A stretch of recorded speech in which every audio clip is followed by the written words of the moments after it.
welcome to Gilmore's Glorious Gossip, a show dedicated to Critical Role over on the Geek and Sundry Twitch channel. Welcome to everyone joining us live, and don't worry if you can't stay, we will be posting this on Monday. Many thanks again to Akuma Mika at EmmaFrost91 for our now updated logo. This week features 4 more amazing artists. The current art you're seeing is by Kendra at Kendraw Candraw, KENDRAW over on Twitter. And she asked that we also broadcast her Tumblr, which is the same as her handle, .tumblr.com, Kendraw Candraw. Later, you'll be seeing pieces from Elaine Tipping at TriaElf9, that's TRIAELF9. Nick Uroseva, or Uroseva, I hope I said that correctly, at Nick, N-I-C-K, _ UROSEVA. And the last piece is by Joshua Miller at JMiller1. That's 1 spelled out, O-N-E. If you'd like your art featured here, please let any of the show's hosts know via Twitter, either using our official at Gilmore_gossip Twitter, or our direct Twitters, and we'll do our best to get it on the show. Don't forget to like and subscribe so you can catch us each and every week. I'm Akiva, found on Twitter at AkivaDavid, AKIVADAPHYDD. And joining me today are my excellent friends and 2 special guests. Let's introduce ourselves and tell us, if you could live in any D&D world, where would you live and why? Hello everybody, Cosmic Candy here, otherwise known as Kalia, and I think I'd probably have to live in the Moonsea region of Faerun. You've got forests, you've got elves, you've got water, you've got everything you could possibly need in the Moonsea region. And, you know, as far as D&D goes, there's not a lot of problems that happen around those lands. So, hopefully it would be relatively peaceful. Kalia, have you read the novels? Because all of the problems in Faerun started in the Moonsea. Haven't read the novels. No, I'm primarily just source book material. But okay, well, you know, good call to adventure then. Let's go. Indeed. I've got my rapier. I'm ready. Kat? Hi guys, I'm Kat, or Cassidy Or Games on Twitter. The ears are 3. I would have to say the Feywild. Anywhere in the Feywild, if I could choose a place to exist and live, because I like to live dangerously. And I think it'd be very pretty. Very pretty and very dangerous indeed. Not very consistent place, the Feywild. There's no point being in a D&D universe and not living dangerously. That's all I'm going to say. Kat, just beware of your neighbors trying to get a cup of sugar from you. Yes. Good point. Noted. Thank you. And our special guests. Hi, I'm Ladybug Lauren. I am Ice Prime, who is also here, wifey and supermod. And I'm not going to pretend to know anything about the D&D universe that I don't. As Cosmic Candy can tell everybody, I'm very new. So I'm actually going to allow her to choose a place that she thinks would suit me. Taking the dangerous route as well. I think, you know what, you might have a lot of fun in Waterdeep, Lauren. I do love water. Waterdeep is a coastal town. There's lots of adventuring opportunity there, as there's several entrances into the Underdark and Undermountain there. And it's kind of ruled by lords and ladies that are unscrupulous at times, but there are some that have the best interests of the people at heart. So I think you could probably have a lot of fun at Waterdeep. Think of it like D&D's Las Vegas. Cool. I like it. Waterdeep. Okay, that's my place then. Oh, and my Twitter is at Ladybug Lauren. And I'm really stoked to be here, by the way. We're glad to have you. Ice Prime and Oh, it's my turn. What's up, everybody? It's Ice Prime here. I'm going to give the customary let's go for Cosmic Candy. Now, Cosmic Candy, there you go. Look at that. Perfect. It's like she takes over my body and speaks not only with my voice, but also with my soul. With your soul, I was going to say soul. Ice Prime, I stream. I'm an internet panhandler. A few of you might have tuned in, and we do our D&D every Sunday. And Cosmic Candy, as I know her, is our awesome DM, and I just want to give her a big shout out because she's fucking awesome. All right, so real quick, where would I live if I could live in D&D? I'm old school. I got to go Greyhawk somewhere, probably in like the northeast coastline along the ICC, because it's ice cold, baby. Awesome. Sounds good. Sounds fitting. So that will bring us into our pre-show announcements. We only have 2 this time, and I forgot to get those links into the live stream description, so I will be doing that as I'm talking. See. So there was quite a few questions that arose regarding the most recent episode. And Matt decided that it was necessary to comment on those comments, specifically about the game balance and world consistency. So I've included the link to the tweet that Matt put out. I just want to say the original poster brought his concerns forward in the right way. Yeah, he was really respectful about it.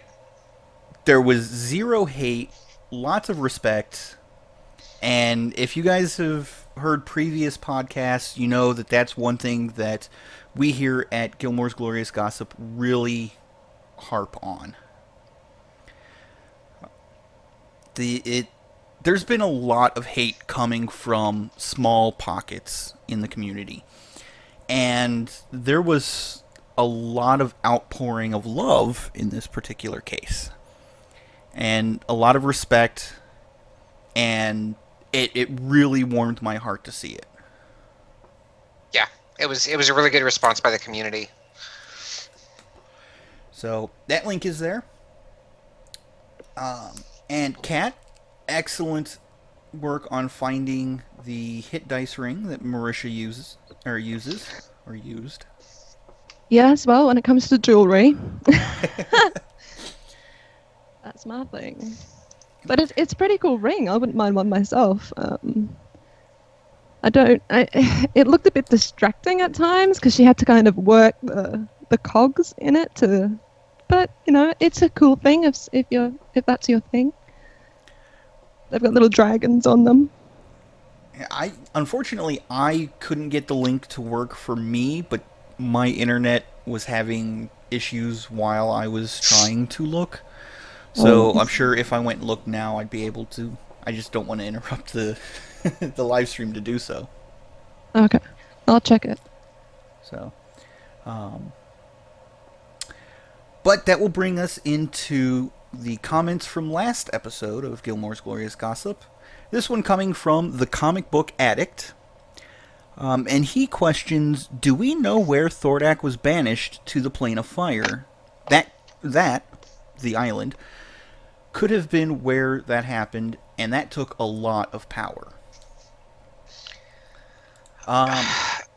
I don't think it was ever said where exactly, just that it happened by Drake Thunderbrand and Allura and all of them. But during that episode, I don't think it was ever said where he was actually banished from. No, we honestly, we don't know where the banishing happened. Yeah, that's all they pretty much said. Tweet me about that actually, with a similar thought. So I think a few critters might have it in there, in the place that it all happened. That is possible. I cannot deny that possibility. I seem to recall, and unfortunately I couldn't find the 5 seconds where Matt addressed it when Scanlan did his history check.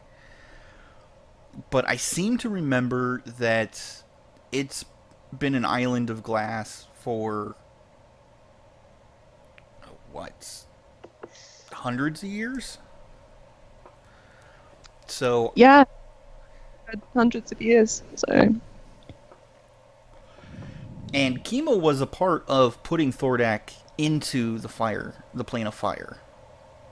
So, her being a halfling, I don't think that was the cause for the island being turned to glass. I've forgotten his name.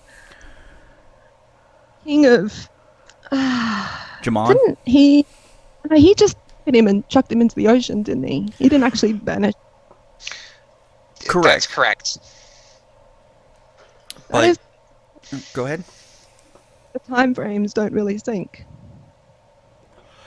Well, Jamon Sword also said that it was, against a young Thordak, so I don't think that would have been powerful enough to do it at that point. So I don't know. Does that mean my god theory is still on the table? Yes, that theory in question Yep. still lingers. So that brings us into episode 68. And I'm going to admit, trying to take notes for this episode was very difficult because it was almost 5 hours of combat. It was crazy. Yeah, but it was fun. I mean, it was a good show. Yeah, Matt always puts on a good show with his combat, and that's one area where I still feel a little bit weak. Am I keeping everybody engaged even during the combat?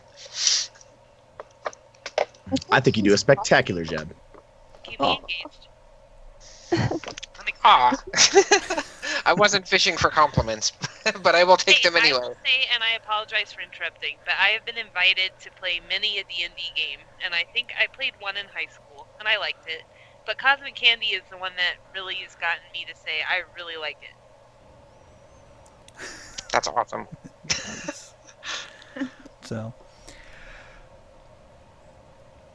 Yeah, I Vox Machina themselves really have a lot to do with that as well. I mean, Matt is amazing. Those kinds of descriptions, but he has a party that just does the most craziest things and takes these spells and utilizes them in the most amazing way. And so he's a lot to work with, which is also fantastic. They definitely give him a run for his money. yes. Yeah. But, so, my portion of the notes are very, very sparse. I think I only put in, 4 lines. Beach combat, so on and so forth. But Kat really came through, and I want to thank her immensely with the notes that she put in this week. It's pretty poor compared to my usual effort, I think. Gosh, it's in here, and then I got to Ripley's fight, and I just went, nah. I think every critter did that, but let's get into the specifics on that when we get to that particular combat. So, at the beginning of the episode, Matt, took them a few minutes into the future. When they left off, they were headed towards the beach. Matt said there's really no point in describing how you guys are getting to the beach. You're there. Which kind of confused the players a little bit.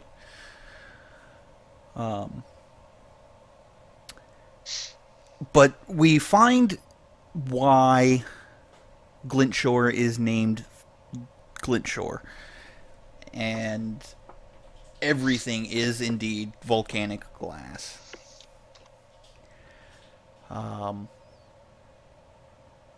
They spend maybe 3 minutes talking about last week's comments, the party members of Vox Machina.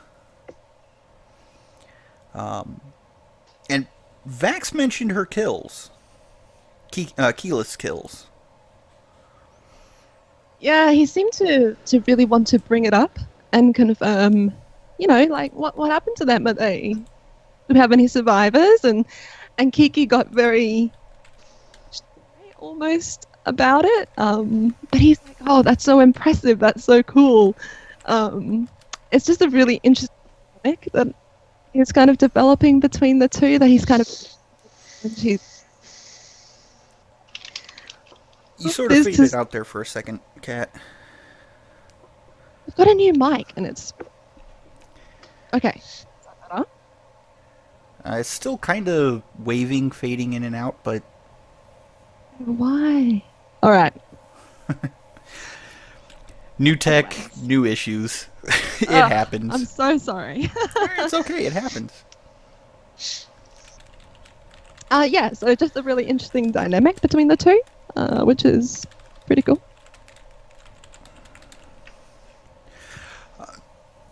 I was impressed with Marisha's handle on being uncomfortable with the way she did those kills. It's very Kiki. Yes, and I think it shows that to her mind that if she's going to be responsible, she wants to intend to kill. Like, I think her intention behind Meteoring the ship was to give them a chance to escape. Yeah, I mean, I think she was also just trying to get rid of the ship. I don't think she thought that anybody was going to be on it. Because if we go back to the previous episode, Vox Machina saw 6 people. Right. And Keyleth saw those 6 people go into the water. So she wasn't sure if they were back or not yet. So I think she was banking on the fact that they were still in the water or on shore somewhere. So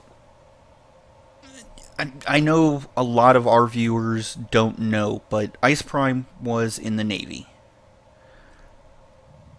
Is it normal for a ship to have... Well, I mean, granted, this is like a small historical sailing ship, but is it normal for a ship, even that small, to have a crew of only 8 people? I think so, just based on, I mean, technically, you could, sail a ship with just a handful of guys if everybody knew what they were doing. It might take longer to perform each step as far as, like, dealing with the sails and things like that, but it's plausible. Okay. But, in theory, you would want a crew because it's a lot of, like, hard manual labor, so, it would be a little strange if it's, like, 6 boss-type individuals sailing it themselves, but, Okay, because when I imagine this ship, I was thinking something along the size of, say, for American history, something the size of the Nina, the Pinta, or the Santa Maria. Oh, well, something like that, you would need a pretty large crew. 6 people if they were, like, maybe magic assisted. I could say we could get away with it in D&D. You know what I mean? Just imagine if you had that in real life. Oh, boy. Yeah, I mean, I guess it depends on the size of the ship. I mean, if it's a little, like a bark or a schooner or something like that, then yeah, you're not going to need that many people. But if it's anything bigger, you're going to need more people. Okay. Maybe we should, maybe I'll ask Matt what the size of Ripley's ship was before it sank, just out of curiosity. I don't know. Well, go ahead and go on. I'll pop a look in the DMG, because it lists a couple different sizes of ships in the DMG. He may have just picked one out of there. I'll take a look and see if I can find something. Okay. So, as you know, Scanlan and Grog are still slightly off the beach doing their recon.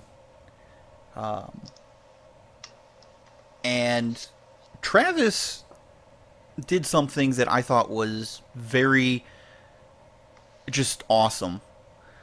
Scanlan had asked him, call once if if there's nothing there to see so we can get back to the others. And Grog, who was still in his giant eagle form, called 3 times. Yeah. Classic Grog. Yeah, just heightening the fact that Grog can't count. Yeah, even as an eagle, even with that higher intelligence that Matt allows him to have, doesn't mean he can automatically learn how to count, apparently. Also, Kalia Steal a Jet in chat said it's a sailboat. If it's a I don't know, sailboat. but Okay, so So looking at the check it out. DMG, because I've got all of the ships pulled up here. Crew for all of these ships, with the exception of a rowboat and a keelboat, are over 20 people each. They've got a galley listed with a crew of 80. They've got a long ship with a crew of 40 up to 150 passengers. Sailing ship is 20 crew with 20 passengers, and then they've got a warship that's 60 and 60 each. So the keelboat is 1 crew and 6 passengers, and the rowboat's 1 crew and 3 passengers. So none of the boats here would have matched what Matt had put into the world, presumably. it could be a keelboat. for such a long distance, though? Well, yeah, because I mean, you modern day, granted, it's different from modern day, but Yeah. you have 2-person schooners that are circumnavigating the globe. So, if you have a keelboat and you have 3 crew members, that's an 8-hour shift, or 10-hour shift, or whatever, and it gives the other 2 crew members time to rest, maybe help out if things start getting rough, and then It's plausible. I mean, like a Viking ship is similar to a keel vessel, and they, were able to traverse oceans. So yeah, I mean, I would say that it's plausible. And for Steal a Jet in the chat, just saying a sailboat is technically any boat with sails. Yep. Apparently, I screwed up. I thought he was actually assisting us, and he said he was just quoting mole rats. He doesn't know anything about boats. I remember that scene now, and that was actually one of the things that got me started doing those magic 3D eye puzzles. I learned how to see that. So seriously. We were all so focused, we missed the picture. I'm sorry, Steele. I missed it.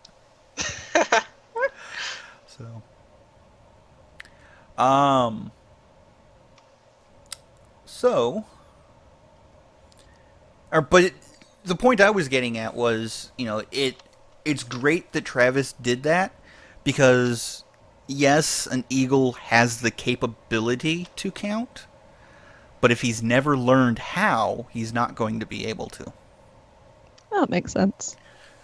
And I just love the fact that Travis paid attention to the details and did that. I think he just likes to troll.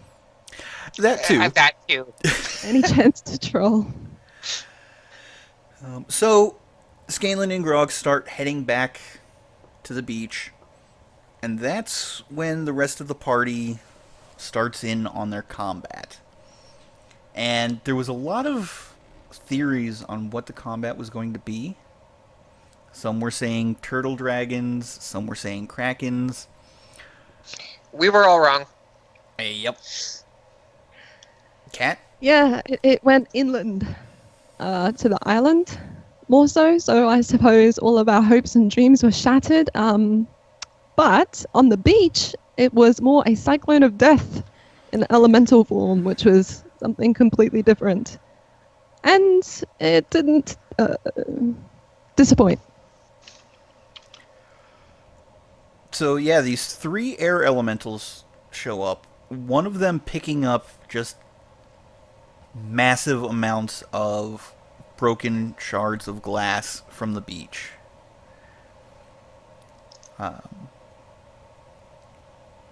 And really, it cut Percy to shreds.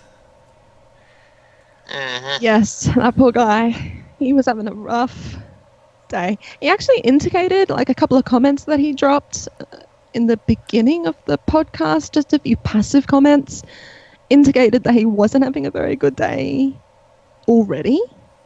Like, he said, oh, it's been a rough day and I can't even do math, and there was a couple of comments like that. And so I was kind of feeling for him from the very beginning, and it just got worse. Oh, You okay? sorry. Tried to breathe saliva and it doesn't work. Experiment conducted, everybody. Confirmed. Yeah, You this still one for can't breathe science. spit. Let us do this one for you. Yeah, Arrow Runner in the chat's pointing out, and then Percy's mini fell over, and Matt made the comment, "Oh God, I killed Percy." I did have that noted. Yeah, it was ironic. Oh. But yes, as they're going along, Vax pulling out the paladin. What is it that you're always fond of saying, Kalia? For the pally rogue? Sneak attack smite. Yes. Sneak attack smite. It happened this time, guys. And Vax, I thought this was hilarious. He looked around the table and he's like, I'm a real paladin, guys. He was so proud of himself. And yeah, that sneak attack smite was awesome. You know, just cutting through this water elemental, air elemental, in a Darth Sidious manner is the way I saw it. I saw him go spinning with his daggers out, you know, and then he curled his wings around and went through it and then popped his wings again. That's the way I kind of saw it in my head. Indeed. Everybody drink. If you're playing along, that's a drink. For the new viewers. Drink. Yeah. For the new viewers, I tend to say indeed a lot, and it's not always a conscious thing. So, we have a little game. Every time I say indeed, everyone takes There's a drink. another one. That one doesn't count because I'm explaining the rules. Oh, oh damn.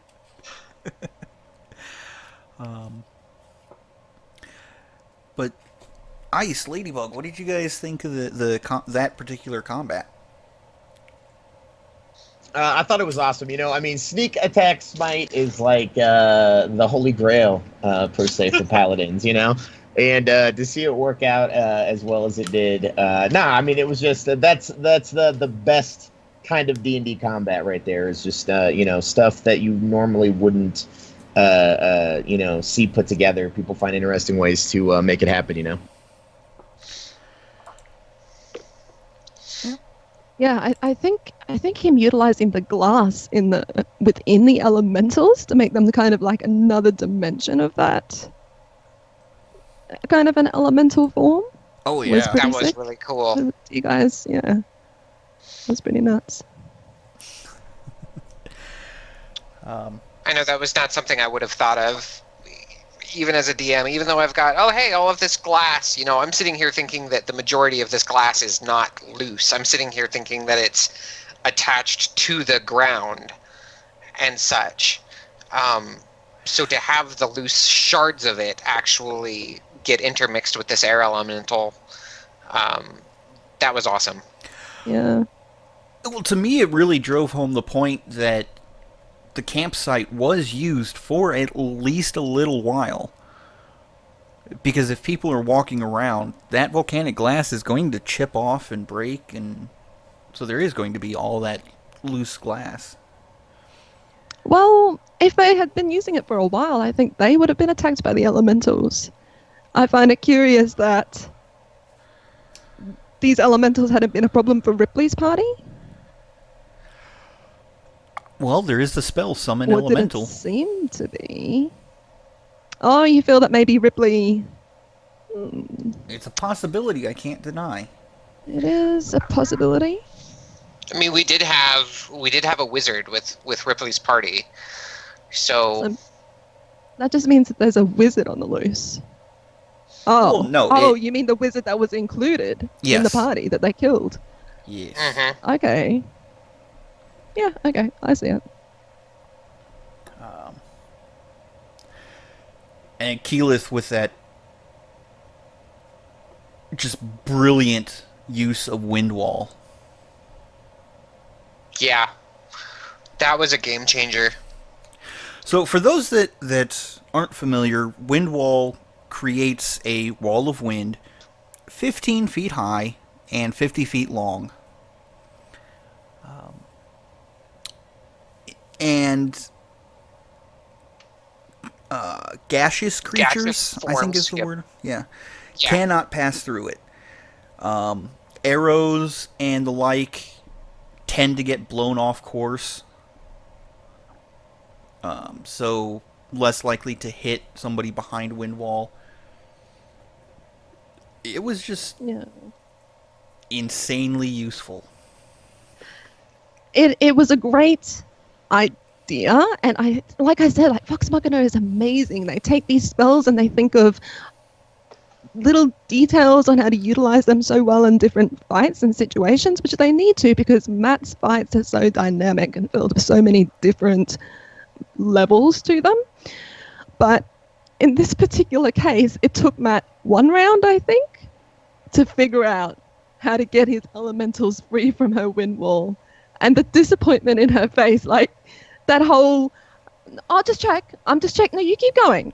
I'm just checking. And he's like, well, I've got to check before I do these rolls. It was that, again, boyfriend-girlfriend discussion kind of spilling into the game that I've had with my own husband so many times. We just had this on crit damage rolls, I think, in our last game or something like that. He's like, I don't think that's the way. Well, we can check. No, I'll check.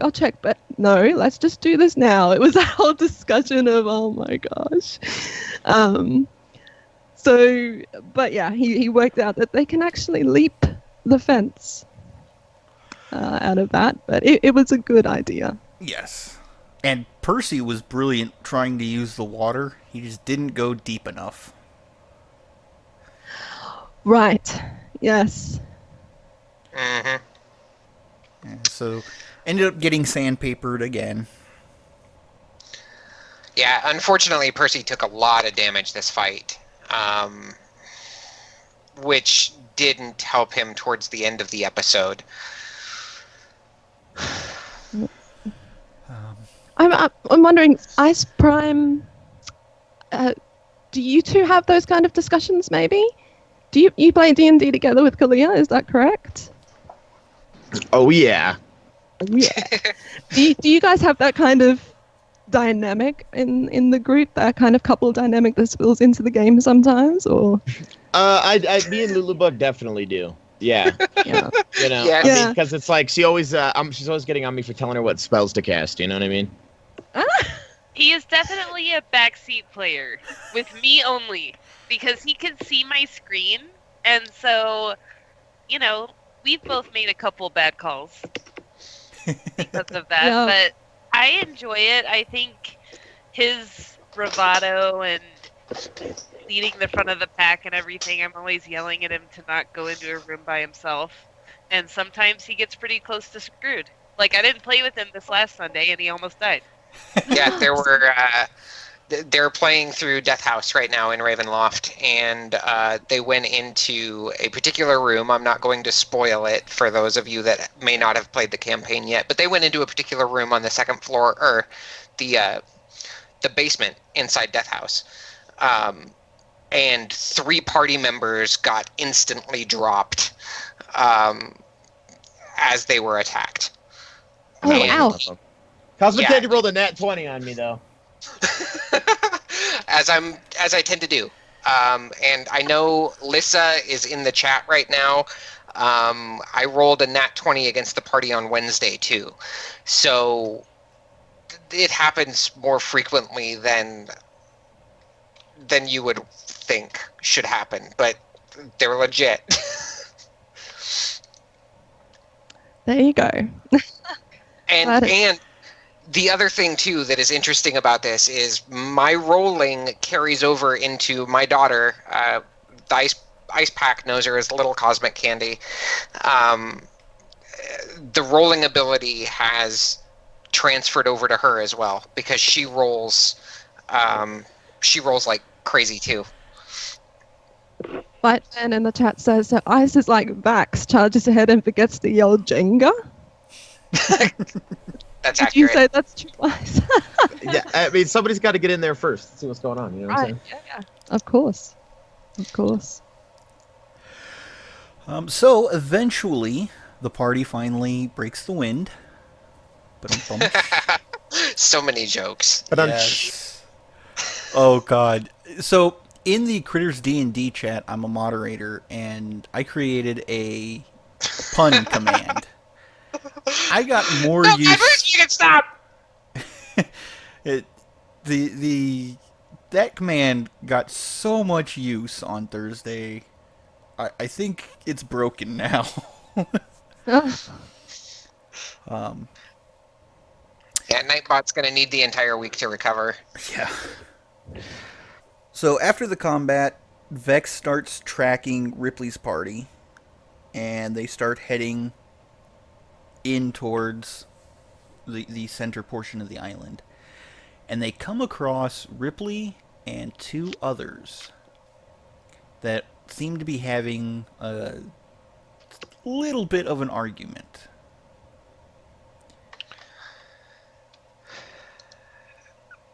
And this was interesting. This gave the party enough pause that they threw out their complete and utter "let's destroy Ripley" plan, and let's listen to what they have to say. well, initially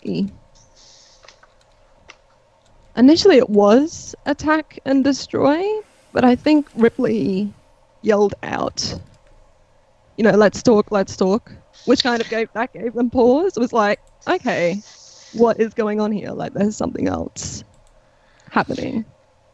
I'm honestly surprised that they did pause and let her speak. Well, I feel like when a DM throws that at you, you as a player go, okay, there's a reason for that, so let's play this out and see where it goes. Yeah, from a player standpoint, when a DM kind of gives you that little taste, it's like it's like you always feel like they're doing you a solid. You know what I mean? When we're not Whether always they are or doing not, you yeah. something. Really, Matt pulled a green dragon there. He did. Well, what I was... Yeah, sorry. No, go ahead, Kat. Go ahead. Oh, what I was surprised about is that no one checked for traps. Matt dropped a line, something like, oh, we should set a trap here, or something like that. Like, one of the parties said that. It was just a bit on the nose, I suppose you could say, but it was quite well... Like, that chat in that group was so well structured. Because they said, we should set a trap here, it instantly, even on a subconscious level, made the players think there's no traps. Right? Mm-hmm. Right. But it was a trick. There was definitely a trap already there. They were luring them in, going, oh, Gotta we love should set a trap. neuro-linguistic programming. Indeed, Right. It was perfect green dragon social engineering. Oh, so There's crazy. another drink, chat, by the way. Crap! What I was going to say, though, before Kat, was Matt here was like the butler in Mr. Deeds. I am very, very sneaky, sir. Oh, that's cute. In the chat, several people have mentioned it. Jessica, I'm going to butcher this last name, and I apologize. Jessica Rebrook mentioned that Vax had thrown daggers. And one thing that Matt did, he actually described that it hits, and a second or two later, then Ripley responded. So I think that a cool little detail that in hindsight was great, but at the time just made everybody go, wait, what? So. Right. Can we just talk about the dog for a second? Of course. Oh, yes. I'll gloss over this dog. I'm so... Did it die? Yes, it did. Sort of. Sort of. Kind of. Okay, so the Onyx dog that Matt insists has a name that's written on the card, but Sam said no, it's just Onyx dog. It is a figurine of power. And what it does is it summons a celestial in the form of this black mastiff. Anytime a creature that is summoned via a figurine of power is quote-unquote killed on the prime material plane, simply goes back to their home plane to recuperate until the figurine can recharge. So for 24 hours, they won't be able to summon the dog again. I'd be surprised if the statue survived the explosion. I'll be surprised if they can find the statue. Oh. Because, it's a magic item, so normally... Do they still have the Crystal of Qual? No. The power on that faded. Because they have tried to use it again, and Matt said, nothing happens. You don't get a feeling of any magic coming from the crystal itself. Okay. I must have missed that somewhere along the line. Oh, this was like 3 or 4 episodes ago. Okay. So, it was in, why can't I remember the White Dragon's name? Yep. Yeah, it was in his lair. Voragol. Yes, it was in Voragol's I got lair. it. The name didn't stump me this time, you guys. I conquered the name. Yes. I see a door I have conquered.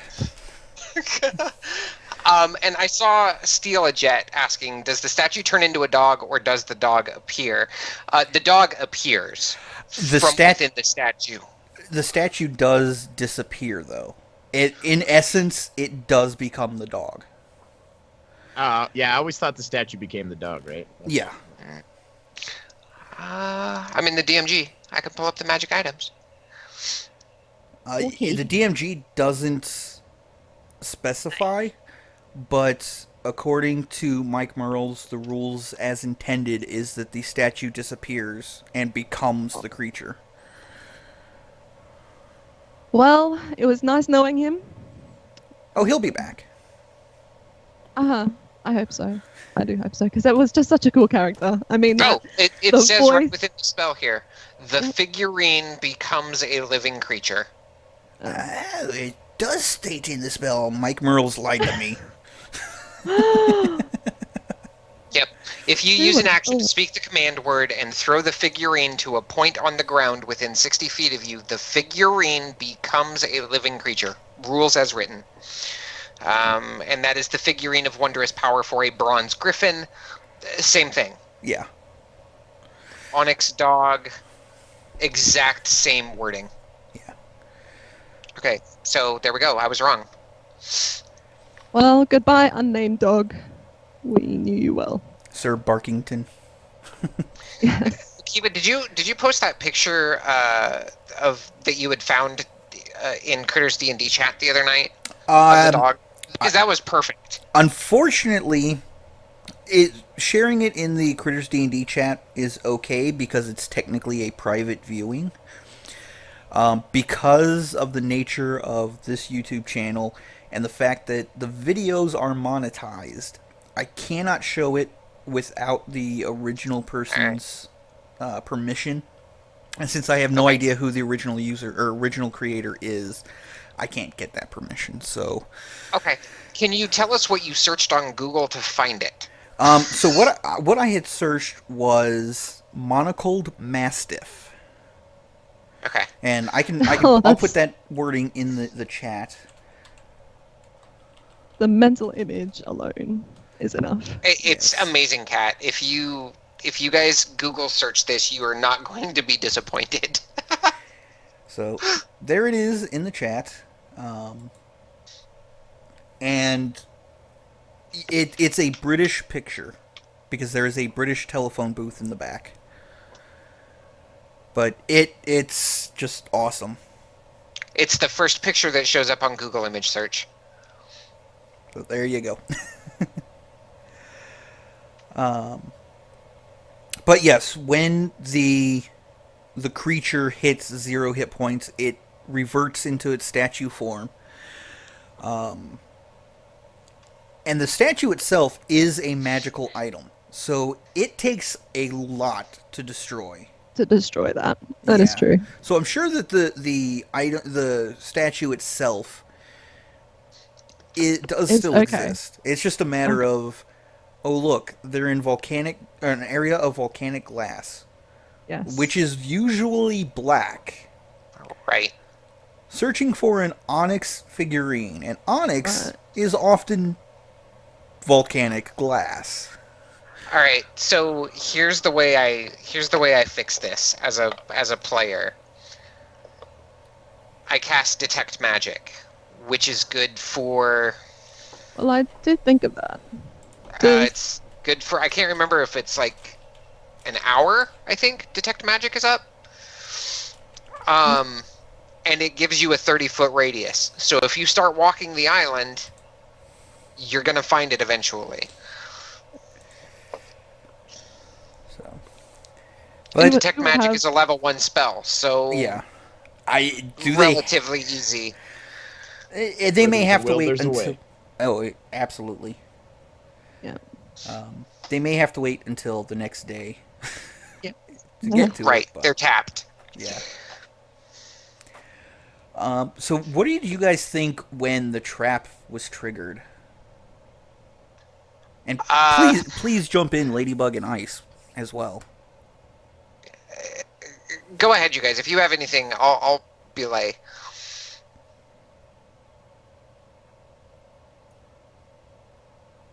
Wait, hold on. Sorry, can you guys hear me? I had like a little hiccup-uppy there. Yes, we can hear you now. All right, what was that? What was the question? The question was, what did you guys think when the trap finally got triggered? I mean, I kind of saw it coming. I mean, I understand how the party kind of got, kind of lured into talking to her, but I think everybody that was watching and like chat was going crazy. I mean, we were all kind of expecting that, you know what I mean? I don't want to leap too far ahead, but there's some interesting stuff I want to talk about with this combat encounter. Okay.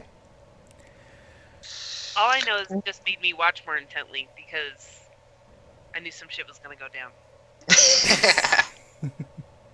And it was like, that's what makes it exciting, right? It would be boring if they just got through and nothing really happened, I guess. Right. Yeah. As soon as Matt, this was for me what I keyed into. As soon as Matt described a red point and beam of light, I went, oh shit, there's a fireball coming. And everybody was kind of moving in closer towards Ripley to try and surround her, to try and get her into a bad position. They had let down their guard at this point. They were now in the perfect fireball template, with the exception of Percy. Percy did not move in, but the rest of Vox Machina had pretty well said that they were moving in towards Percy and this cloaked, or not Percy, sorry, Ripley and this cloaked figure. So as soon as Matt said, red point of light streaks out, causes an explosion, I was like, yeah, fireball is coming, and that's gonna hurt.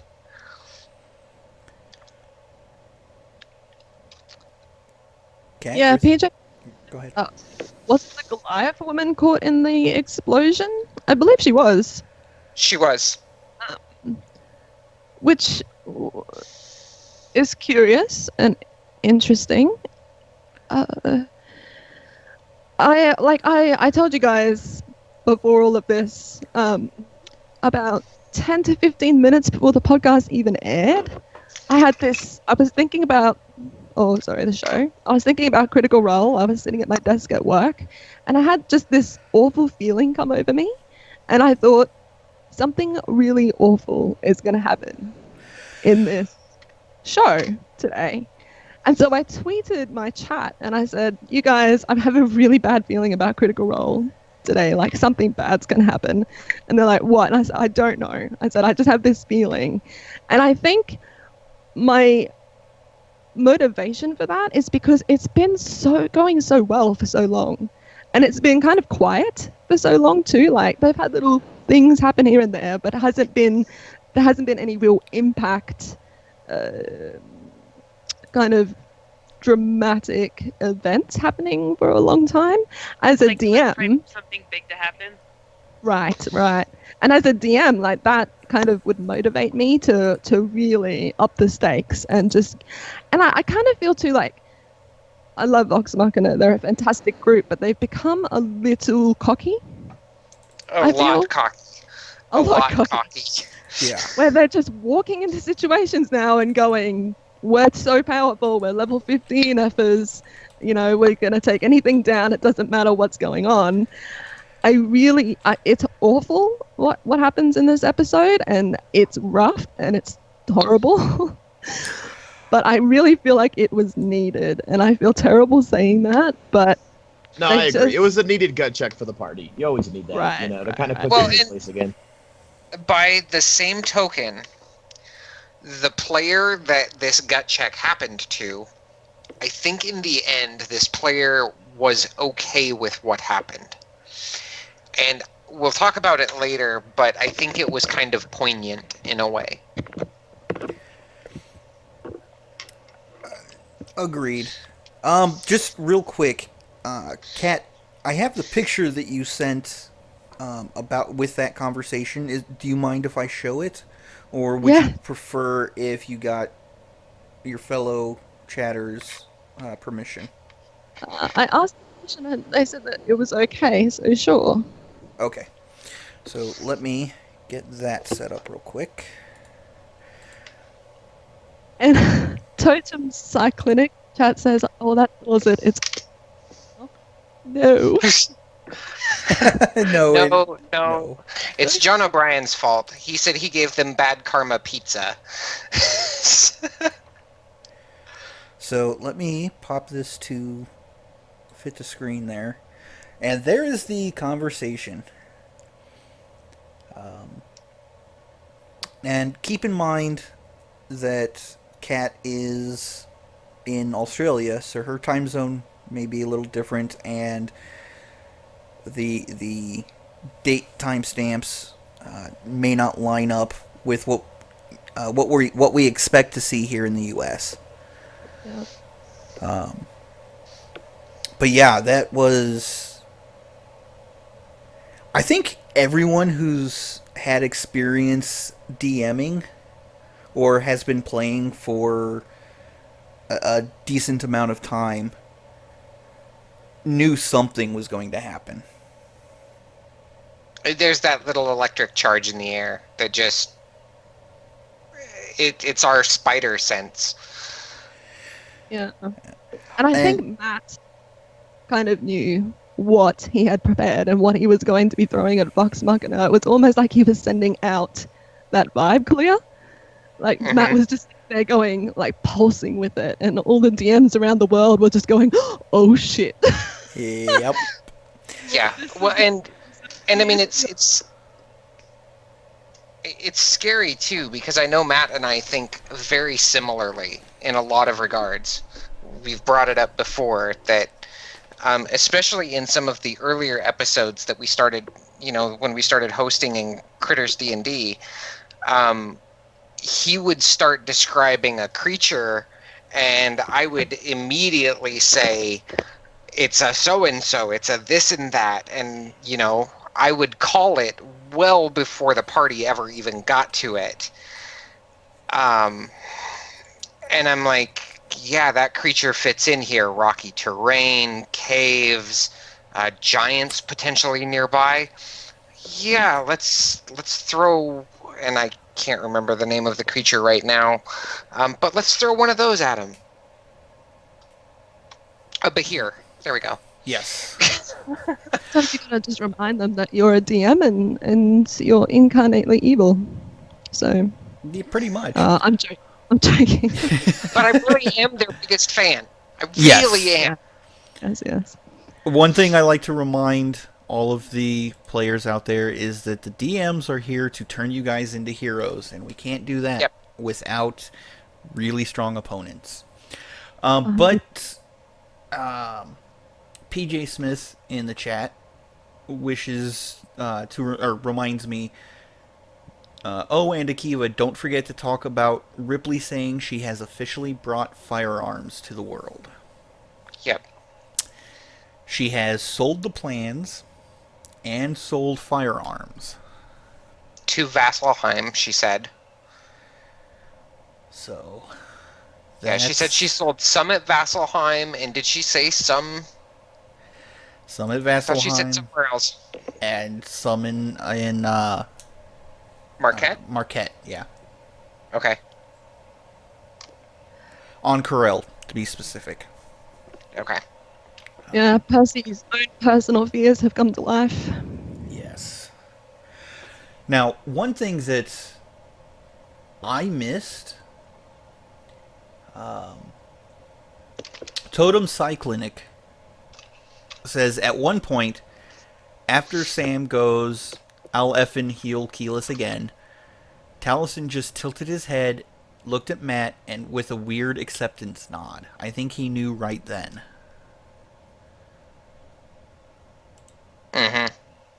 Right. So, And I'm also going to point out, because Chad is saying that I am evil and that it has been proven a lot, but Prime, Ladybug, you know what I'm about to say, but I'm also just and merciful as a DM. Just and merciful. Oh, come on, Prime, you don't have to say that. Just and merciful. We're We're playing tomorrow. She's just and merciful. She hasn't had, knock on wood, anything crazily terrible happen yet. I'm sure it will, but as of now, she is just and merciful. There you go. Yeah, you have to step it up. They're in Barovia. I don't have to step anything up. It will get ramped up on its own. oh, yeah. No. So one They're thing just that in Death House right now. A Many hot topic it's- with the Ripley thing was the Blink stuff. Do you think Matt was fair with that, or do you think he was kind of playing in his favor? So, going per book, Matt was completely fair with that. The Blink spell is accessible on the Wizard spell list. And what Blink does, and thank you for bringing this up, Ice, you blink into the ethereal plane, and when you return, the spell states specifically that you can return anywhere within a 10-foot radius of where you disappeared from, as long as you can see it. Because you can see the prime material plane from the ethereal plane. It looks kind of shadowy and distorted, but you can see it. Yeah, I mean, I agree with you. I feel like Matt played it within the rules, and it just, happened to really work in the favor of that particular, encounter. And, I just think chat didn't like to see the party getting, kind of hammered on as hard as they were. Yeah. And to be perfectly fair, if it was Vox Machina doing the blinking, there wouldn't have been any call by the chat at all. Matt wouldn't have complained about, oh, my party was, they were kiting my NPCs, blah blah. It wouldn't have happened. So the fact that it's the DM doing it, they're singling him out for not playing fair. Well, that's something that happens to all DMs in the end, right? And that's that's kind of like Heavy Lies the Crown, right? Yes. Right. 100%. The other thing too is that you have to roll for that blink. So Right. he was rolling really well because he blinked a lot and then veiled it when it was pinnacle and meaningful. Whether that was a fudge roll, I'm not going to put that out there, but I don't think it was. I think Matt is someone who really plays fair and to his dice. I've never gotten the feeling from him that he's a dice fudger. But yeah, you have to actually roll for your blink. So Matt's actually said on a couple of like Q&A sessions and stuff that he doesn't like to fudge the dice. He likes to let them lie where they will. yeah, I saw Cosmic Candy like hunched down on the last episode, kind of like behind the DM screen there, rolling for him. So that might have been why he was rolling so well. Shh, Ice, giving away the secrets, man. Yeah, so John in chat said she failed twice in 10 rounds? ? okay, so Yeah. to address that, here's the exact wording from the book. It's in the player's handbook on page 219. Roll a d20 at the end of each of your turns for the duration of the spell, which is 1 minute. So he actually cut the spell short, unless she was doing it before, or unless she had cast it prior to the fight. Right. On a roll of 11 or higher, you vanish from your current plane of existence and appear in the ethereal plane. The spell fails and the casting is wasted if you are already on the ethereal plane. At the start of your next turn, and when the spell ends, if you are on the ethereal plane, you return to an unoccupied space of your choice that you can see within 10 feet of that space. If no unoccupied space is available, you can dismiss the spell as hold on. If no unoccupied space is available within that range, you appear in the nearest unoccupied space chosen at random if more than one space is equally near. You can dismiss the spell as an action. Okay, and go ahead. I was just going to point out, while on the ethereal plane, you can see and hear the plane you originated from, which is cast in shades of gray. You can't see anything more than 60 feet away. You can only affect and be affected by other creatures on the ethereal plane. Creatures that aren't there can't perceive you or interact with you unless they have the ability to do so, either because of a magic spell or some other magic-like ability. Right. So you have to roll that d20 at the end of each of your turn. So, considering this particular group, it is entirely plausible that Matt rolled higher than 11 each and every time. Yeah. I mean, it also comes back to the question a few people were asking in Reddit, which is, why? Because as you said, the duration was 1 minute. Why did she reappear? Why put herself back in the position of possibly getting caught, taken down? What was her motive? Not escaping like she said she was going to. Well,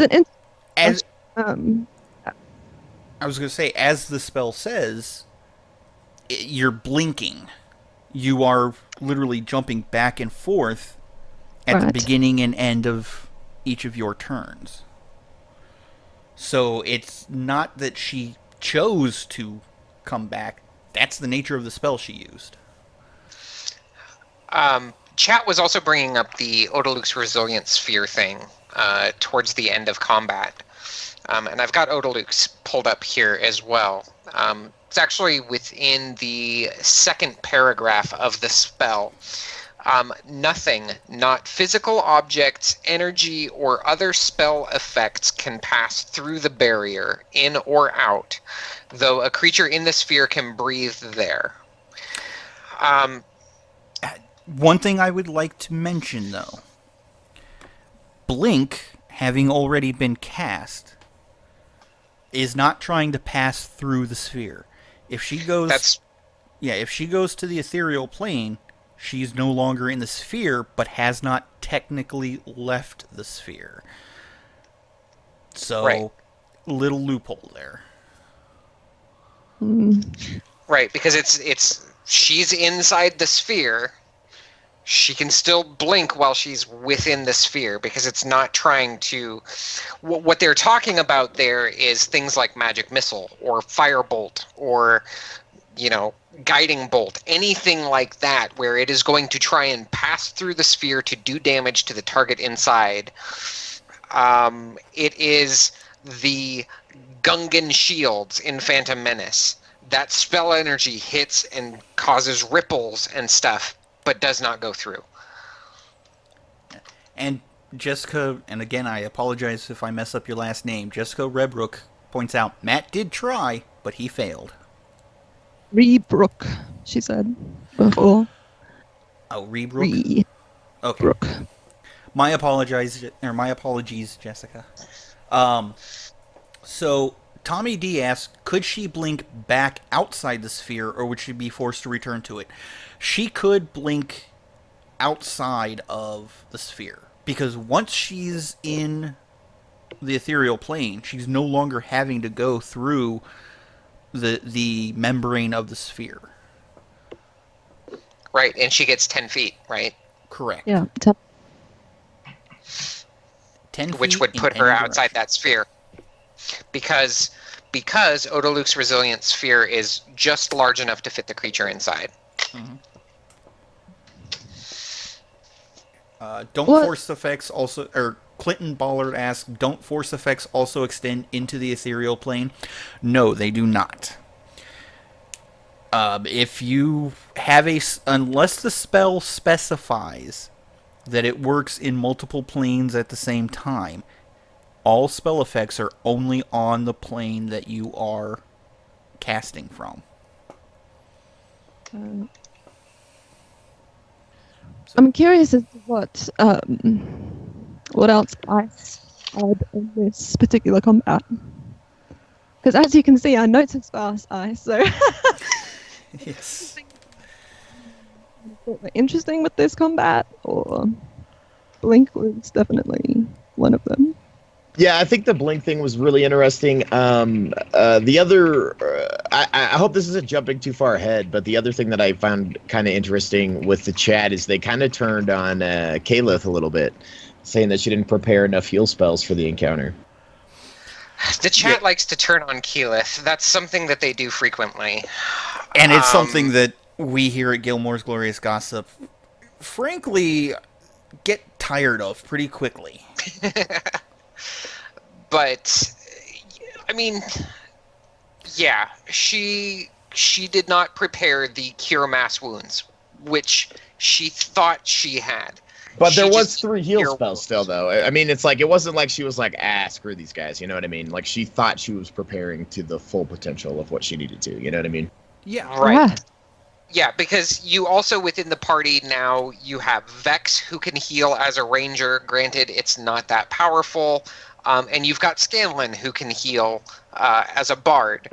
But they are not like a cleric, a life domain cleric especially, which Pike is not. But a life domain cleric gets you bonus healing with every heal that they do. So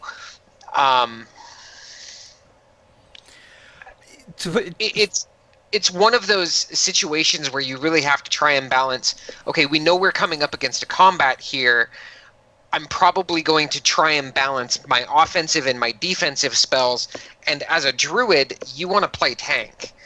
So she had more offensive things than she did support things, which I don't think is a wrong choice for Keyleth. Agreed. And, to put it in terms of WoW, yeah, they have technically 4 healers, because as Kegan points out, Vax can heal as a paladin. They have 4 people who are capable of healing, but in MMO terms, they're all off-spec healers. Yeah, they only have the one real dedicated. Yeah. If you've ever tried to run a 20-man raid with off-spec healers, it's painful. Oh, yeah. So...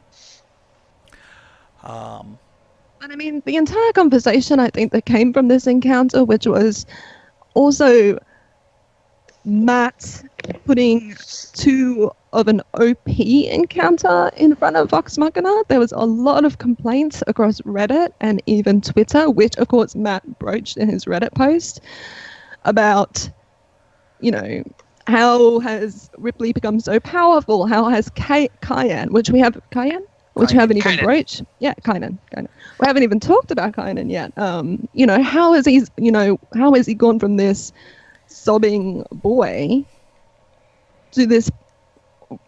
he was dealing like 28 hit point damage rounds. He had Whisper, which let him teleport to his daggers and all sorts of it did feel like there wasn't enough setup for the encounter, as difficult as the encounter was. It almost felt like it was an unwinnable scenario, you know what I mean?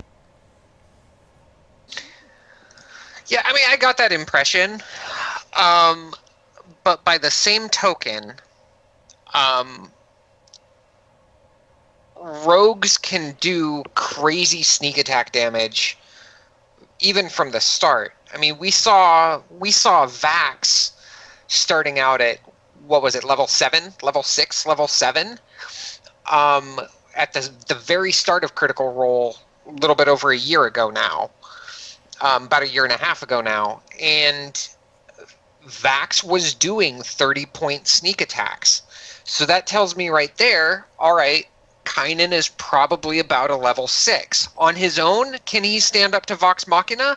No, not really. But with the rest of this party here supporting him, doing the guerrilla tactics, shooting from the trees and a vestige on top of that, and all of this stuff, and a vestige on top, yeah, that's going to give him a power spike that he wouldn't have if he didn't have this powerful artifact. Plus, they also had the element of surprise, I mean, that encounter might have gone a lot different if they hadn't kind of fallen into the trap, you know what I mean? Exactly. 100%, yes. Yeah. O'Brien in chat says if they were more careful about the trap, it is an OP. I mean, that opening was basically a DM going, all right, you guys are a really powerful bunch. Everything I seem to throw at you guys just isn't enough. What I'm going to do is knock you on your butts right off the bat, and then good effing luck. Just take your hit points down a notch, give you that all my crap feeling, and also encounter into encounter into encounter is an awesome way for a DM to shuffle up those spell slots, right? To go, hey, you've got limited spell slots. Yeah, you can blow your elemental form and everything to smash up a boat, but what are you going to do when you're on the beach and you have a massive encounter right ahead of you? You're tapped. Right. You've got nothing left. So it was kind of like a reminder to Vox Machina that they need to maybe space out their spell usage a bit more and not just go ham right off the bat because Matt's going to get you. And I mean, I think they all but one failed their saving throws on that trap. Do you think that Matt is creating a monster, kind of putting them through these trials by fire? I mean, they're going to come out on the other side, and I think they're going to be a lot more aware, and I think it's going to be a lot harder to catch them off guard in the future. I don't know. I think they're still going to be cocky. I think it's a thing that happens commonly with players, is they overestimate themselves. So, and go ahead. we also don't take into account, our dice.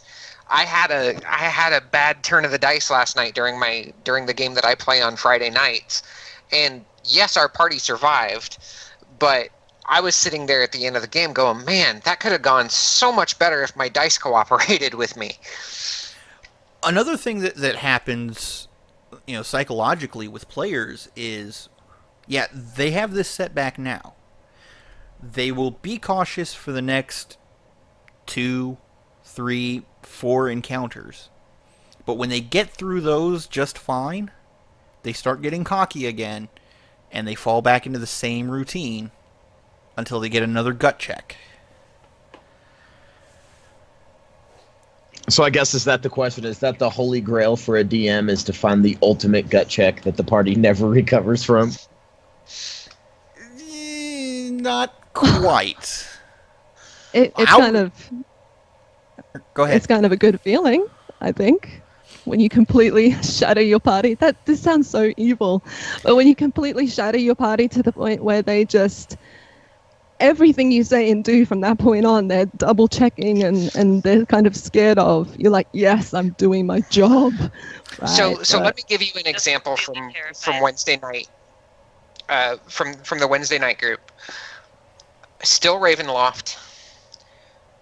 They've got this box in their hands, and they're looking at the box, and they have the paladin. Actually, they have the cleric stand there with his shield, and they have the paladin standing behind him with her halberd, reaching up and over the shield to touch the box to see if it's trapped. And I'm sitting here the entire time going, guys, you have the key. Guys, you have the key. And even though I'm going, guys, you have the key, they're still super cautious. So for me, that was the moment where I knew that I have these guys eating out of the palm of my hands. They don't trust anything I'm doing. Even though they've got the key that when they turn it in this lock, it will undo any trap, that it will disarm any trap that is inside of it. They probably thought the mere mention of this key from you was like you luring them. You can ask Lissa. Into their own deaths. They were so caught up in trap finding in this chest that the key was complete periphery for them. I mean, I finally had to tell one of the players at the table, and I don't remember who it was. I think it might have been Harmony. Make an intelligence check. She made the intelligence check, and I go, you have the key. And she goes, oh, we have the key. And even when they put the key in the lock, it was, we very carefully insert the key into the lock. We very carefully turn it. We turn our heads away, and we open the chest. What happens? Nothing. The chest opens. Chest opens, and you see blah, blah, blah inside. See, so there's good things to that, and there's bad things to that. The bad thing is that a simple thing like opening a chest can take a whole freaking hour. Right? Yes. The good thing to that is that hopefully they don't get caught up in any of your crazy traps going forward. But yeah, it's got its good things and its bad things. Oh, Kalia, I have got to play in one of your games, girl. This sounds interesting. The ultimate holy grail for a DM is not how the party reacts to the scenarios we put forward, because those scenarios are designed to make you guys heroes. The ultimate holy grail, are you guys having fun? Right. As long as you're having fun. That's absolutely true. Yes. As long as you're having fun, it's all worth it. Yep. That's what it's all about. And, you do your Sub-Sunday games, and this is my way to play with you. Because DMing is playing in a way. It's a different type of playing. It 100% is, yeah. Yeah. It's a different type of playing, and not a lot of people can actually... and I'm saying this in a very general manner. I know that there's always exceptions to the rule, but there are a lot of people that try DMing and they can't find the fun in DMing. Yeah, like I think it They're takes a still certain caught up in mindset. the player Sometimes. mindset. DMs are a special kind of people, though. Like, it's Oh, people that enjoy that being in, I guess, not in control, but like, running everything from behind the scenes, kind of. You know what I mean? Being every NPC, all the being every secrets. creature. Yeah. Right, and I've got a lot of improv theatrical training. So for me, I like doing the voices. I like doing the sound effects. I like creating that picture in the mind's eye. So that is where the fun is for me. And the other part of the fun for me is, we want to do this thing. Okay? How do I make that happen? That's another part of the fun for me, is trying to figure out how this crazy harebrained idea that you guys have is going to work in game with game mechanics. So kind of like Right. problem solving, right? You like having finding solutions for things, right? Within a rule Right. set. Right. You guys, if things had gone differently on Sunday and Drummer had not rolled that natural 20, those chests would not have opened for you. You guys didn't have a rogue. Drummer rolled that natural 20, and I let it happen, where all of those locks just shattered because of a shockwave that he created through key and stuff. Otherwise, that wouldn't have happened. Right. I mean, I think Yeah. evil crap aside that I always seem to play on, for me as a DM, it's more making that experience for other people, creating that world and that moment for other people to experience. I don't know, there's something about, I enjoy DMing more than playing. As a player, I get almost, I get antsy. I kind of sit there and I'm like, I want to be doing more, right? I want to be getting into this more. I need to have that constant go, go, go. In my last session, I was showing my husband, because he's trying to DM a campaign at the moment too, his first campaign he's ever DM'd, and I'm so proud of him. And he's like, I have so much resource material that I have to look at all over the place. And I said, yeah. I said, pay attention to me in our next session.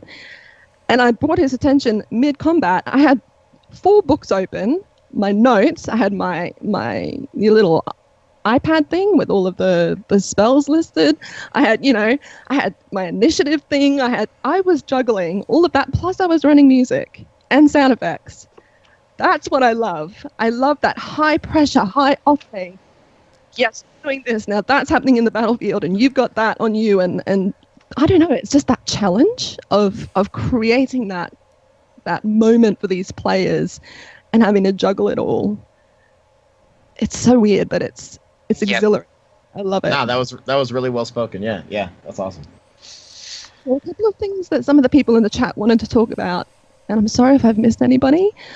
Steele wanted to talk about the somatic restrain spell, and Kegan wanted to talk about the way Matt used the terrain as a result of the trap. There's also one other here. What are the possible names that are on Ripley's gun? Ooh, that's a good one. And which also leads to another topic that we've sort of been avoiding. Yeah. So let's start with the terrain. And while we're talking about the terrain, Steelajet, if you could clarify what you mean by the somatic restrain spell, because I'm not 100% certain what you mean by that. So going with the terrain, I loved the way Matt had the effect of the explosions. I mean, since there were illusions in the area already, it very well could have been hallucinatory terrain hiding the Gunpowder. gunpowder kegs, yeah. Yeah. I mean, at one point it really screwed Vax up because he was trying to climb out of it and he rolled, I think. He had to burn another action to try to get out of there. Those kinds of things, just adds another layer to encounters, which Matt does so well. Yes. So as far as that goes, having to burn actions to get out, it makes sense because it's a very steep climb. Yep. None of them had climbing gear. None of them were monks that were capable of running up vertical or near vertical surfaces. I'm going to say this right here, and I don't know if this is true or not, but I think Matt may have pulled this mechanic for climbing out of this pit, this large pit, out of Storm King's Thunder. There's actually a climbing mechanic within Storm King's Thunder that happens fairly early on, that with the way that this piece is constructed, it makes it very difficult to climb back up. One thing I would like to add, it's very similar to a climbing mechanic that you used in Desert Winds, Kalia, like a couple of months ago. Oh. So. Which encounter? Like I said, it was a couple of months ago, so I don't remember the specific encounter. But I was still playing a Drawn, and I was trying to maneuver. I don't think it was an encounter itself, but I was trying to maneuver up a building, and because I had failed, I had to use extra movement to get up there. It was more in the description than anything, because I don't think we were fighting at the time, but that reminded me of that particular incident in Desert Winds. Interesting. See? More similarities to Matt. Steel A Chat has actually verified that spell. He said the wizard casting chain lightning while being restrained in the whirlwind. Ah. Okay. So This is brought up on Reddit too. Yep, keep going. there's a difference between being restrained by wind, meaning your movement drops to 0, and being restrained by a person, which is actively trying to hold you down.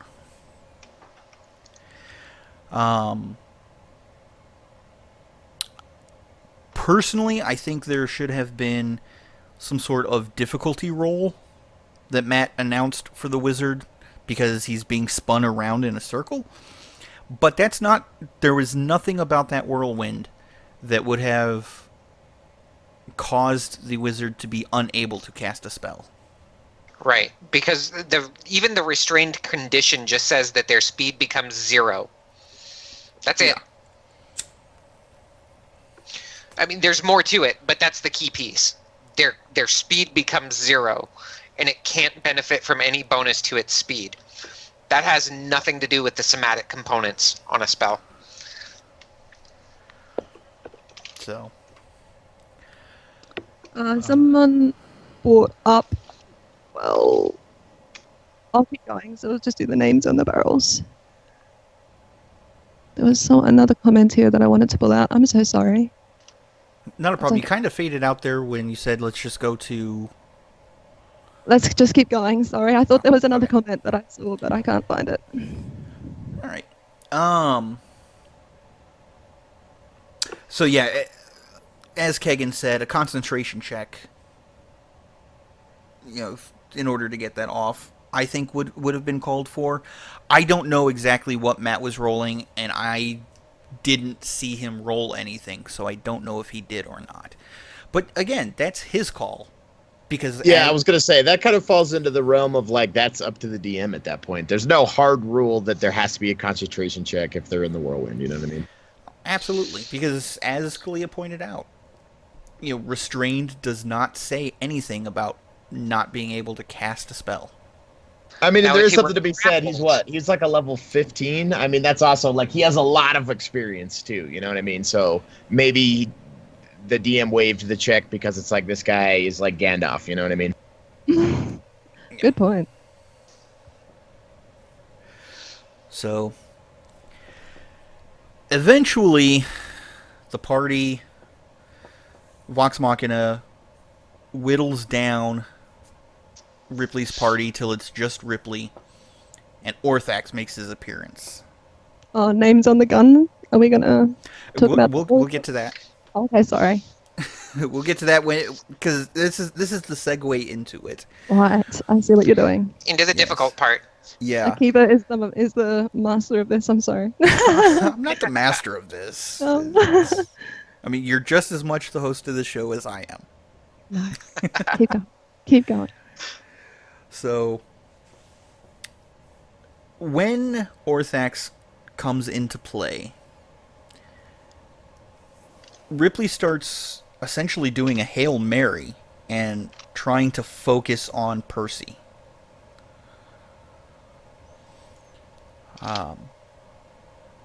As you may recall, Orthax is a vengeance demon, a vengeance shadow demon.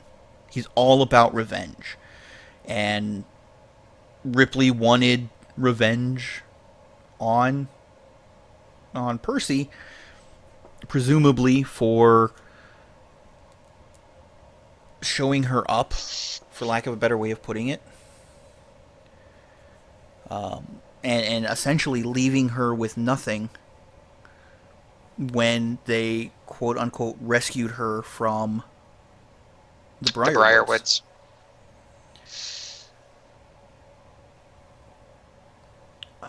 Yeah. So Orthax and Ripley, who is still blinking around at this point, start focusing on trying to take Percy out. And forgive me, I don't remember who I had this conversation with. Actually, hold on, I can look it up real quick because it was a direct message. I believe it was with Akuma Mika, actually. If my Twitter would load, here we go. Was it?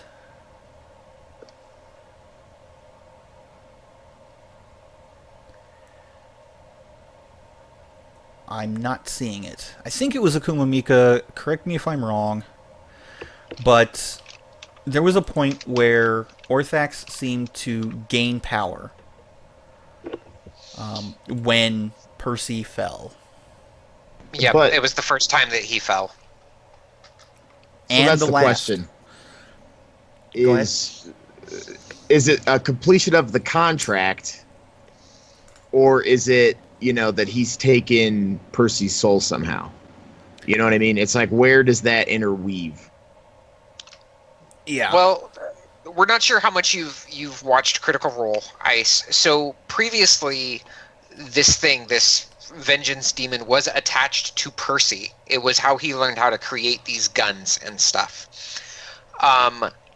Percy's gun was destroyed in a previous arc, though, which released Orthax from Percy.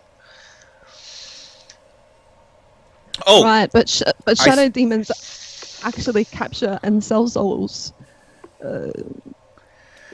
And so there is some thought that perhaps because he seemed to grow at Percy's death in a way, or seemed to reinvigorate himself, she healed a little bit. It was almost as if they consumed his life force. So there's a lot of concern now as, did he actually take Percy's soul? And is he holding it on the other side? Right.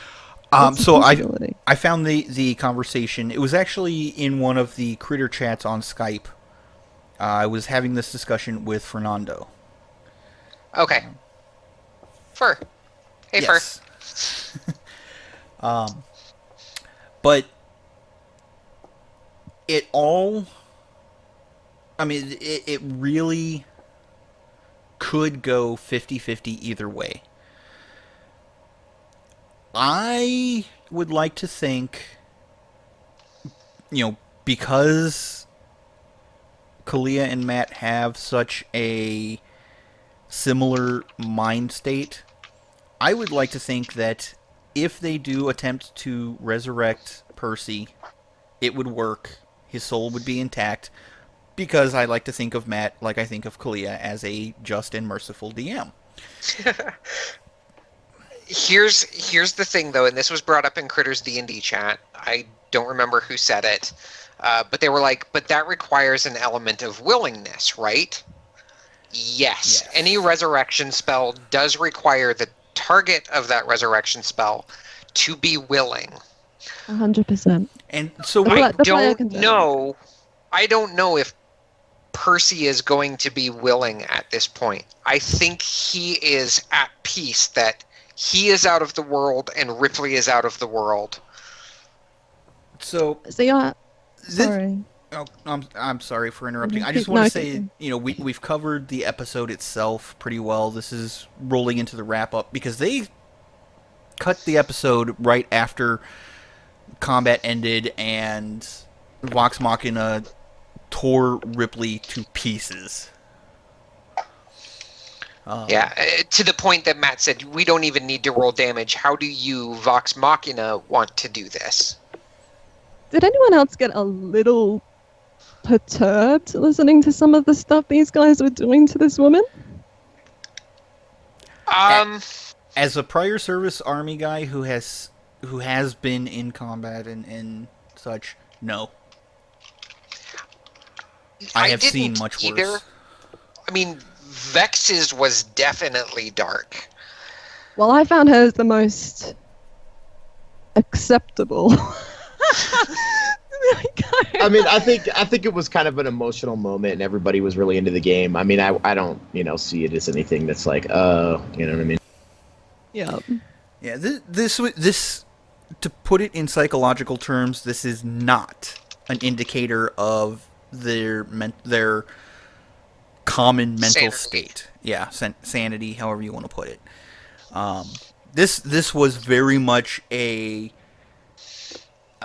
passionate response to what had happened. Yeah. And it was a vengeance for Percy thing. Yeah. Even though 100%. Percy said he forgived her, this was a for Percy thing.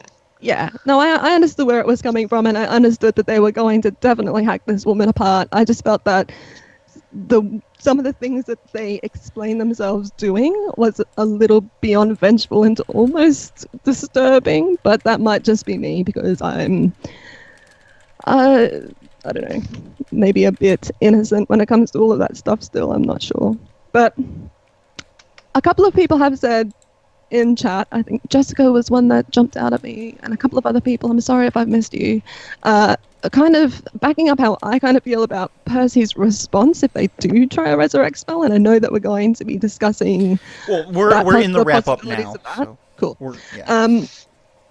I feel like Percy, if he is given the opportunity to say, "Hey, do you come back?"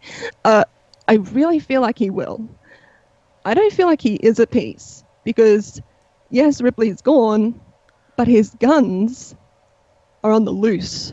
This weapon that he's created that he feels could be the end of the world, I kind of feel like he would see that as a mess that he would need to clean up. I also don't. Yeah, I agree. I was going to say, here's the flip side of that. He has also said in the past, he knows it's going to happen eventually. He didn't want to be the one responsible. And in a sense, if he chooses to take it this way, Ripley is the one responsible, not him. Oh, that would be a cop-out. Maybe. I don't know. Maybe, but it's still a valid thought. So, really, before we even get into the ritual aspect of possibly resurrecting Percy, Taliesin has to decide, does he want to continue playing Percy now that Percy's personal story is technically over? Everyone that has ever done anything wrong to the DeRollo family is now dead. Yep. I mean, that See, is true. He might be ready to branch out and start something new, you know? Well, I mean, Taliesin himself even said during this episode, it was like the first or second time that he came back up. He was like, I had a really badass character lined up for after this, but okay, here we go, let's do this. And he kept playing.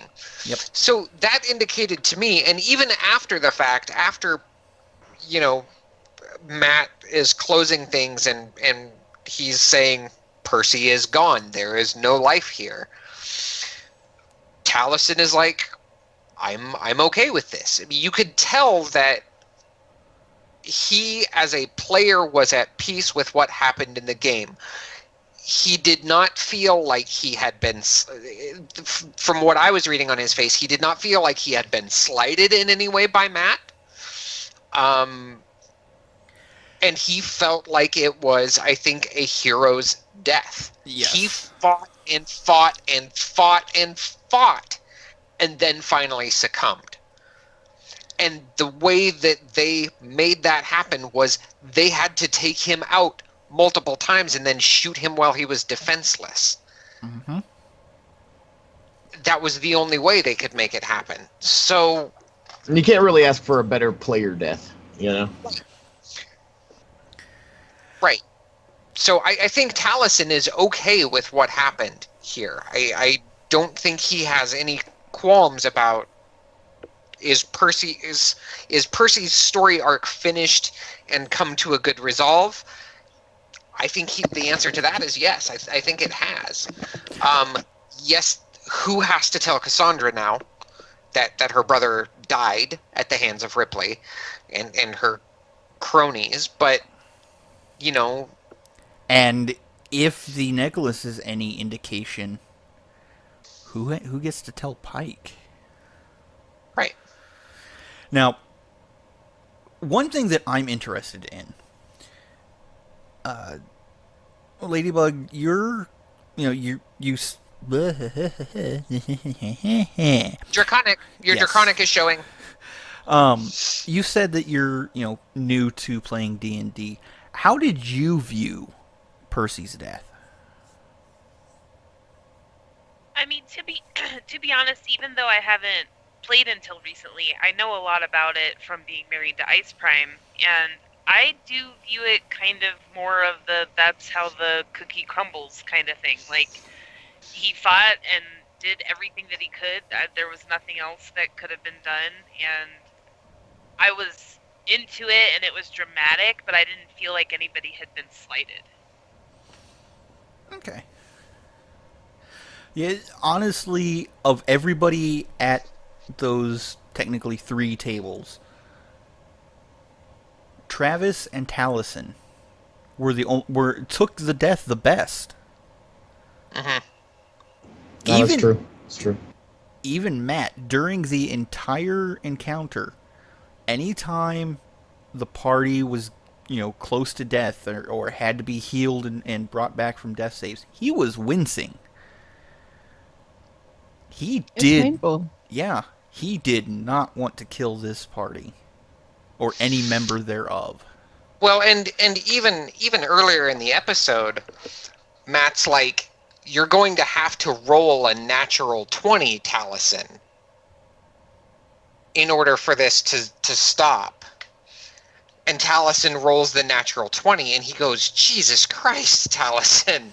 He brought up the Yeah, Matt brought up the narrative dice power that you're always talking about, Kalia. Yeah. When the roll needs to happen, the Vox Machina power is, we'll make this roll happen. That's just the way it works with Vox Machina. So yeah, I mean, right there, Matt, that was probably the most emotional that I saw Matt.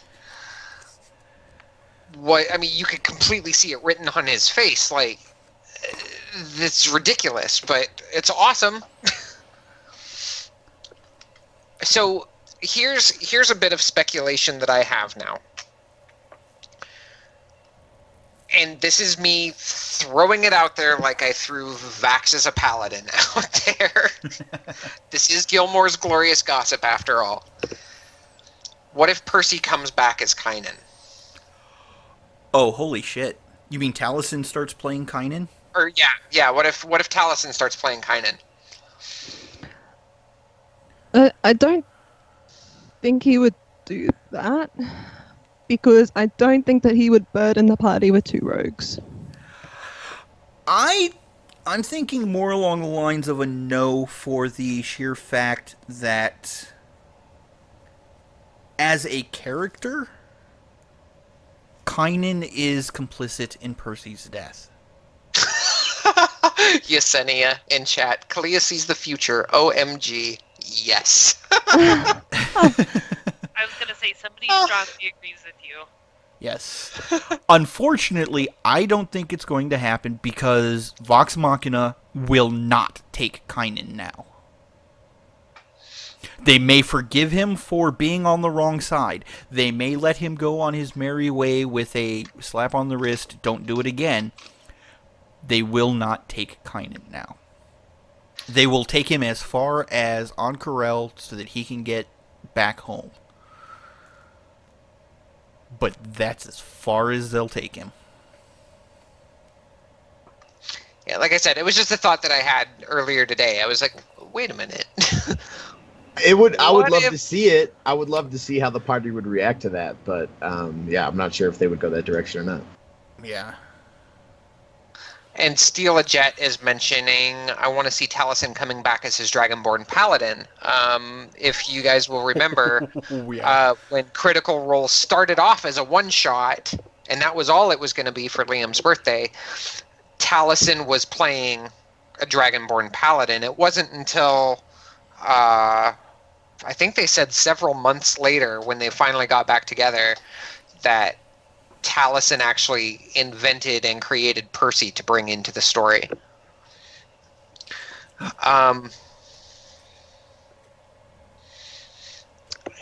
Yeah, lots of strong reactions here. I don't know. I'm just curious to see what Taliesin pulls out. I think it would be interesting to see an order of the Matt's other homebrew class. The Witch Hunter? Blood Hunter. Blood Hunter, excuse me. Witch Hunter was the movie that it was born from. But yeah, the Blood Hunter. That would be kind of cool. That would be cool, actually. But yeah, I do. A couple of people are saying casters. I do feel like they need a healer or a caster. But I mean, Percy should play what he wants to play for fun, 100%. You know, okay, so looking at Taliesin, I don't know why I didn't see this sooner. But looking at Taliesin and his interests and stuff, it would not surprise me in the least to see him come in as a warlock. You know, Sure. Several other people have said that to me. But again, I don't know how the rest of the party would take that. In character, of course. I know the players are all like, yeah, sure do. Play what you want. But their characters are going to react. And John O'Brien, I don't know if it's in response to... No, okay, that's in response to something else. So never mind, forget, I was getting sidetracked there. But as I was saying, you know, it's very difficult when the party does not trust your character.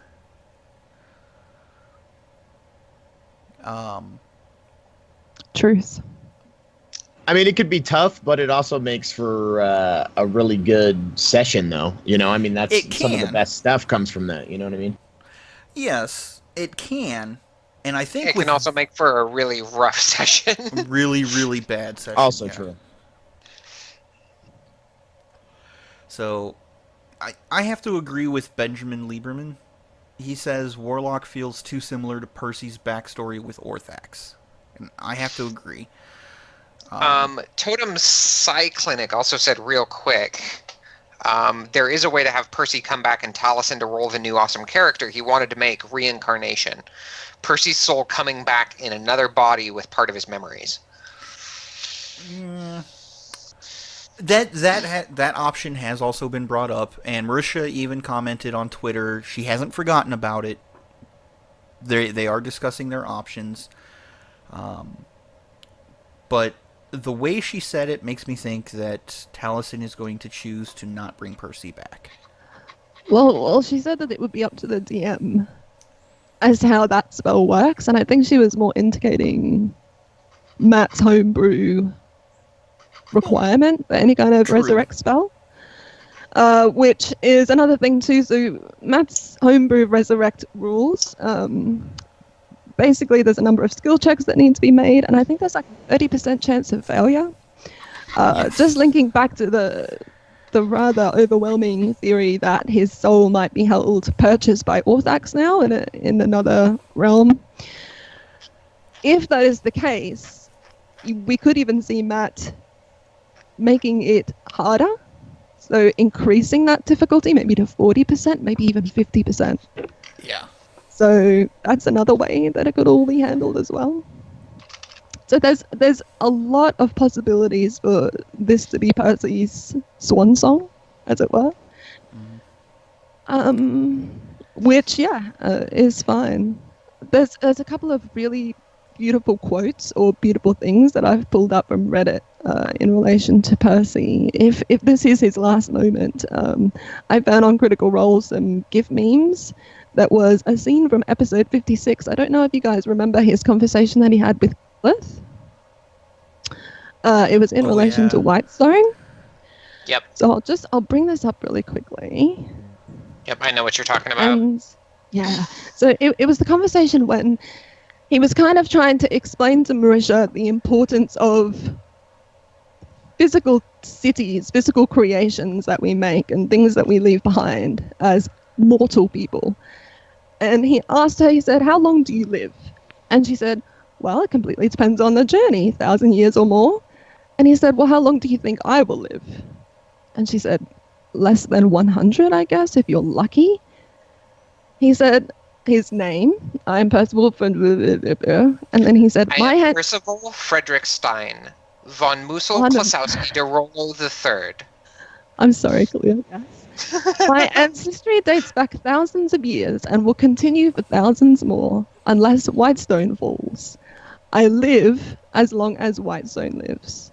Not all of us are lucky enough to have a lineage in a lifespan. So that was one. And then another quote that I found, Gandhi on Reddit said, Taliesin said to Vax a few episodes back ago, "I don't want to die who I am. I want to live long enough to become someone else." And I could make the argument that he did. For that brief amount of time, it was about more than just his vengeance. It was about more than his cowardice. So, yeah. But this episode threatens to run quite long, so I think this week we are going to skip on our DM's corner. Oh, what was our DM's corner? It was going to be on fighter archetypes. Yeah, we can skip those. I think we're going to skip that this week. The only one that matters is Battlemaster. Just saying. Oh, what? You don't want to be a Jedi Knight? We'll Come cover on. Eldritch Knight. We'll cover the fighter. Battlemaster is good for me. We'll cover the fighter archetypes next week, guys. So, bringing the episode to a close, I want to give many, many thanks to our guests, Ladybug Lauren and Ice Prime. Please let our viewers know where they can find you guys again. Hey, what's up, everybody? Hey, I just want to give a big shout out. Thank you so much for having us on here. We had an absolute blast. Thank you for letting us geek out on some D&D with y'all tonight. You can find us at Ice Prime at Twitch TV. That's with a 1. And or just cut to the chase and just Google Ice Prime and you'll find all of our relevant stuff. And thank you again for having us. We had an absolute blast. Thank you so much for having me. I'm sorry that my enthusiasm was quiet sometimes, but I'm seriously just like soaking all this in and figuring it out. But thanks for having me and tolerating that, and you can find me if you want to at Ice Prime's Twitch channel. I'm there every day. Woo! And but thank you seriously so much, and we love it, and we've gone and followed everything that has to do with this, and we'll be sharing it, and all that good stuff. Aww. And the link to the Twitch channel is in the description below. Thank you guys so much for joining us. Yeah, and also, guys, tomorrow, starting at 4 p.m. Mountain, 5 p.m. Central, 6 p.m. Eastern, that brings us back to 3 p.m. Pacific time. I will be running the Ice Pack and Ice Prime and Ladybug Lauren through more Curse of Strahd. So Yeah, if you want to come hang out with us, please do. Oh, trust me, you want to. It's going to be awesome, and we love you for doing that, I'm Cosmic gonna Candy. woo a lot, and probably yell at Ice Prime. And I'm going to run headlong into danger. Just remember Jenga. Just remember Jenga. So, if you guys enjoyed the episode, please click on that like button and subscribe to catch us each and every week. Send in any of your D&D questions to us using the hashtag DMsCorner over on Twitter. That's DMSCORNER. If you want to submit art, please contact us via Twitter. You can use our official @Gilmore_gossip, or you can contact us directly. I'm at Akiva David, AKIDAPHYDD. I'm at Cosmic Candy, COSMICCANDI. And I'm at Castiel Games, CASSTI3L Games on Twitter. We hope you enjoyed, and until next week, kick back, relax, and enjoy your games. Make all your hits be crits and have a nat 20 day. Thanks, guys. I got caught up typing. You guys have a great night.